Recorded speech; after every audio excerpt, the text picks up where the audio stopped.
Here's my thing. You know, Brian, I'm never going to stop asking greater questions, and I'm never going to stop pushing that envelope.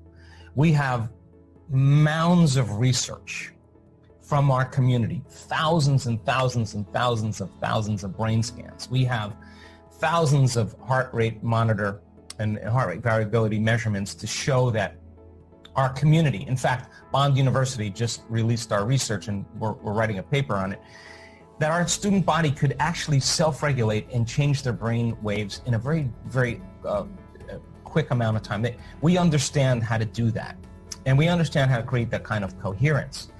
And if you're doing it in a room where there's soft music playing and there's 1,500 people around you, and it's safe, and you're not distracted by your environment, and the music's filling the space, and your eyes are closed, and you're not going anywhere, you're not eating anything, you're not smelling anything, you're not tasting anything, you're not experiencing and feeling anything, and you have the ability to pay attention and change your brain waves and get beyond your analytical mind and enter your autonomic nervous system, you can begin to produce physiological changes that you thought were only once left to yogis and mystics and masters. And turns out that we can teach people how to do that. So if you do that in the environment where you've practiced it, and then you return back to your life after a week-long retreat, and you start reacting to the same circumstances in your outer environment, every person, every object, everything, every place has a neurological network in your brain because you've experienced it.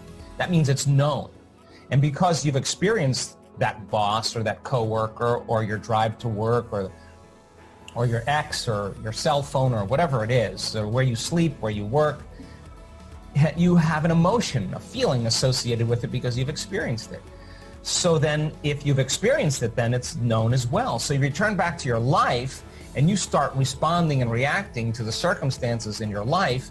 You just went unconscious to the program, or you are back in the subconscious program that you're victimized by your environment. Your environment is controlling the way you feel and think. In other words, you're thinking and feeling equal to your environment. That means how you think and how you feel is your state of being.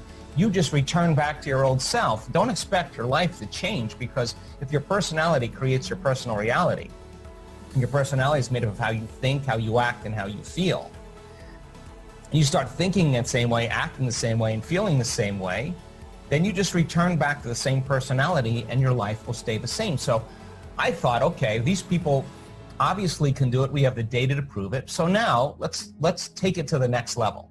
Let's put people in circumstances where that would normally elicit a survival emotion like fear, that would drive a subconscious or automatic program for them to go unconscious and do exactly what they've always done when they feel these emotions, and throw in a program that would be natural and normal.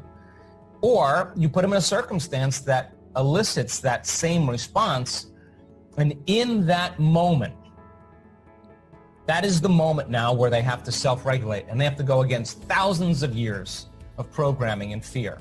They have to realize that their legs are shaking, their heart is racing, that now the game is on. And they have to, in that moment, practice the very formula that we've taught them in a circumstance that is challenging them to be greater than their environment, to be greater than their body and the response of the body, and not rush through it, but to master the moment in time. And when people start to do this and they settle their brain and body down, something amazing happens. All of a sudden now, they go further than they normally thought they could go. And when they return back to their lives, they will be less prone to react to the same circumstances. They'll be more conscious because they were conscious in that process. And if they've just done that at 45 feet in the air and they return back to their life and they see a circumstance relative to what they just did, they're going to see this as a much less of a challenge in their environment, and they're going to catch themselves and not go unconscious.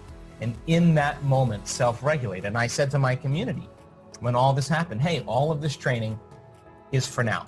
This is game time. This is where it matters the most. You have to be able to be greater than your emotions, greater than your habits, greater than trying to predict the familiar future, remembering the the past, and to be greater than the conditions in your environment.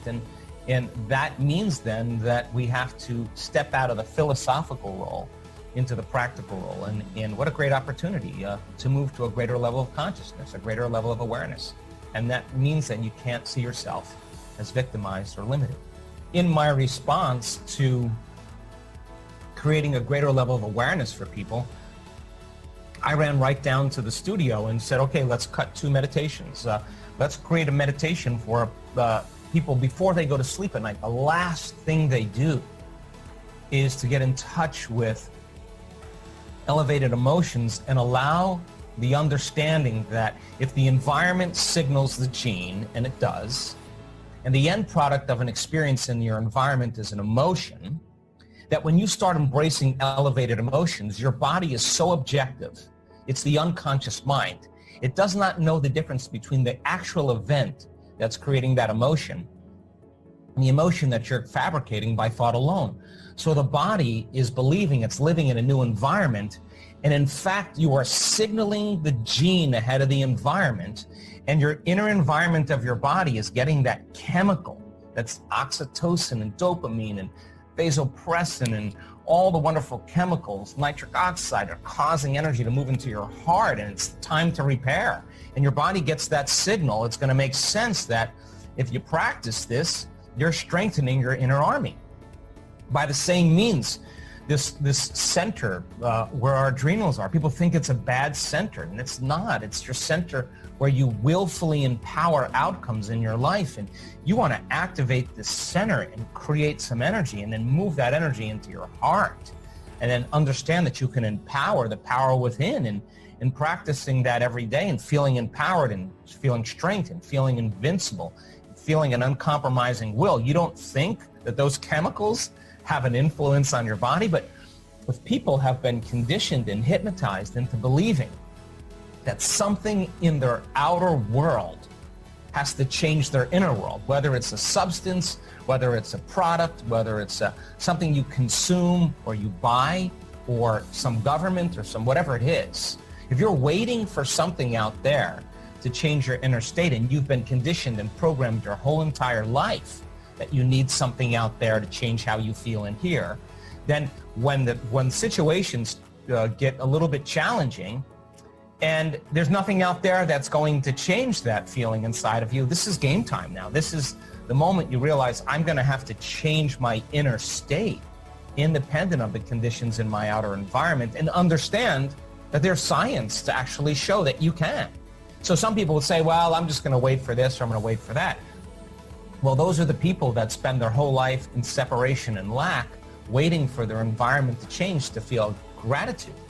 We're saying, once you understand the what and the why, then the next question is, why don't you do it? Why not have the experience and understand the how? So if the research is there, and not only the evidence that we have in all of the scientific tests that we've done with common people, but there's testimony. There are people that have healed themselves of crazy, crazy health conditions that show us that there is a new consciousness emerging. It is that 4-minute mile where you pierce through a layer of consciousness that is human limitation. And now all of a sudden, just like the 4-minute mile being broken, this is a new consciousness. People are healing from stage 4 cancers. They're healing from all different kind of health conditions, because every day they assign meaning to what they're doing. They're in the game, and every moment matters for them. They're overcoming, and every time they overcome, they're starting to become somebody else. And yeah, it's not easy all the time. I can tell you that from experience. But I don't know any other alternative that's going to give people, empower people to realize how powerful they really are. So I want to create meditations that are important for people in this time, whether it's empowering the power within or falling into love with your body. I want people not to just do it mindlessly. I want them to understand when they do that and why they do that is going to help them to understand how to surrender to the process and understand that they become more unlimited as a result of it.